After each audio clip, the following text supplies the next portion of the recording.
morning, guys. Wednesday morning, another big day coming up. We got some awesome meetings today with some different investors in town. We're going to meet Ryan Holland this morning. He's from Holland Homes, huge builder. The guy's building spec homes, customs, rental properties, I think some apartment buildings too. He's crushing it in the Durham market. So really excited to go and meet him. This morning, what did we do? Lifestyle, big day of a real estate investor. We busted through a whole bunch of deliveries, right? We got the guys working back on site. We're building the coach house. We got to get some paint, get some flooring there. We got some tenant turnovers going again. So we're still finishing up on those, installing some windows, doing some different things there to make sure that we can place people back in those properties and get them rented out again. Something that I wanted to talk about, and that you may notice in a lot of these videos, is that this is a lot of delegation, right? Real estate investing can be very tactile, it can be very hands-on, but it can also be the exact opposite. As you grow and as you scale, something that you need to realize is that you can't do everything yourself. You need a team of people, right? You need a bunch of people surrounding you that know what they're doing, that understand the business, and can actually do a good job for you. So it's really, really important. A lot of what I do is delegation based. Like, we're here today, we're checking out a property. I'm walking around a backyard telling you guys about, what's going on in this lifestyle that I live.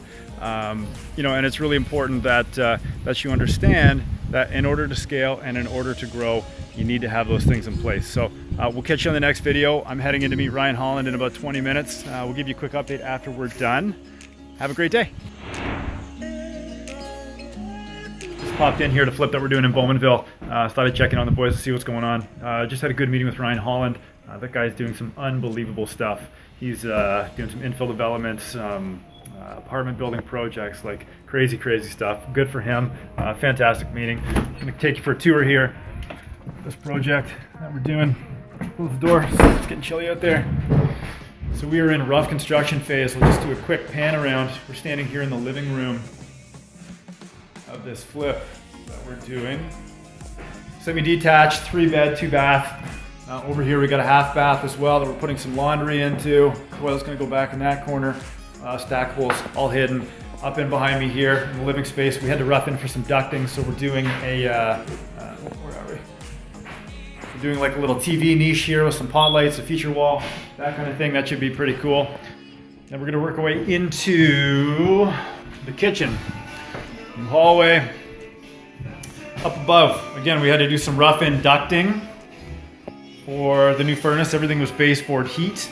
This was actually a single-family home back in the day that was cut into a semi-detached home. So somebody had taken a house, put a part line down the middle, and actually split the lot. So this was going back like probably 100 years. So we're working with a retrofit house, which is kind of interesting to work with. So, like I say, up above we got the ducting, and then we got a great big kitchen that we're working with. Do a quick pan around here for you. 9.5 foot ceilings in this kitchen. So what we got going on, because we had to do all the ducting up top, we're actually going to do some really neat coffered ceiling treatments in here. Some nice big heavy crown molding to hide some of this ducting, and then a really cool ceiling fixture up above my head to sort of make it all centralized and kind of tie the room back in together. Over here and behind me, we had this dead space. So something that we try to do in a lot of the kitchens that we're working on is how can we make dead space functional? How can we add some really neat allure to the property? And in this case, we're doing a prep sink with a breakfast bar. So this kitchen will not only have really nice appliances, really nice countertop, stuff like this, it's also going to have a buffet server with a wine fridge and a prep sink so that you can do all of your cooking, washing vegetables, stuff like that. Make the kitchen functional, but also make it really cool. So that's a really good hook that I like to do. And another hook over here, we're going to be doing a nice French vent hood that goes right up to the ceiling to really elongate the kitchen upwards and give it a really high-end feel for a relatively low cost compared to the value that it will bring. So it's always about the value. Down here, I'm going to show you this basement. Bit of a dungeony basement down here, old cobblestone foundation. It's pretty much pitch black. But in here we got a brand new furnace going in. We're doing some gravel work just to clean up the floor. It's a dirt floor. Just to make it clean. It's never going to be living space. It'll always just be for storage. But again, we want to make it clean. We want to make it not musty and things like that. So that's what's going on down here. And then upstairs, what we got going on, this is where 3 bedrooms and 1 bathroom are situated. It's a tight squeeze. Jay, say hello. Hello. Jay's working on drywall today, that's good. Over here, this is the master bedroom, so we've done all new wiring in this house, all new furnace like I mentioned down here, tons of drywall work, lots of patching. We're going with carpet because the floors are a little bit uneven given the age of the property. Carpet's a little bit more forgiving in that sense, so that's how we go. Obviously we'll paint out this terrible peach color. Can't handle that peach color, it's tough. Down here again, lots of drywall patching. We got a pink bedroom. Size room, maybe 10 by 10, 11 by 11 with a closet, so that's cool. Hey Billy, that's Billy doing some drywall. Got some closets back here. Really bad bathroom.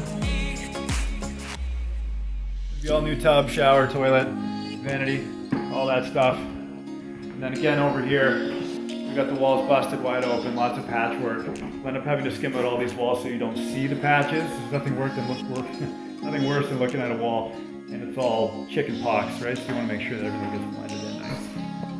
Now you've seen the tour of the 2-story flip home that we're doing downtown Bowmanville. We'll catch you guys on the next video. Just getting some dinner.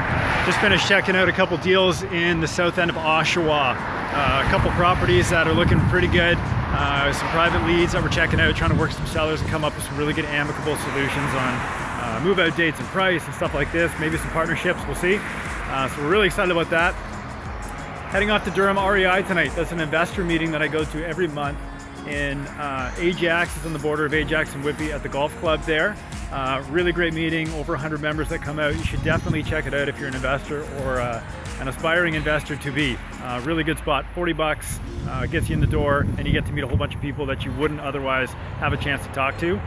Starts 7 o'clock, kind of every month, usually the first or second Wednesday of the month. So check that out. I think it's durhamrei.ca. On the way to Durham REI, and I had to pull over for a quick sec, and I ended up at a dead-end street. What I found at the end of a dead-end street kind of interests me. Over here, 312 Monash. This one's for sale by an agent named Tyler Philp. These are the kind of properties that are interesting because they're off the beaten path. People don't often see them, and this was by fluke. I'm sure it's on the MLS, which is cool, but the point is, when you're out looking for deals, sometimes they pop up in the most unusual of locations. In this case, I was here by complete fluke. We're going to call this listing in. We're going to call our realtor, give her a call, see what they say, and if it's still on the market, we'll definitely throw an offer out there, see what we can stir up.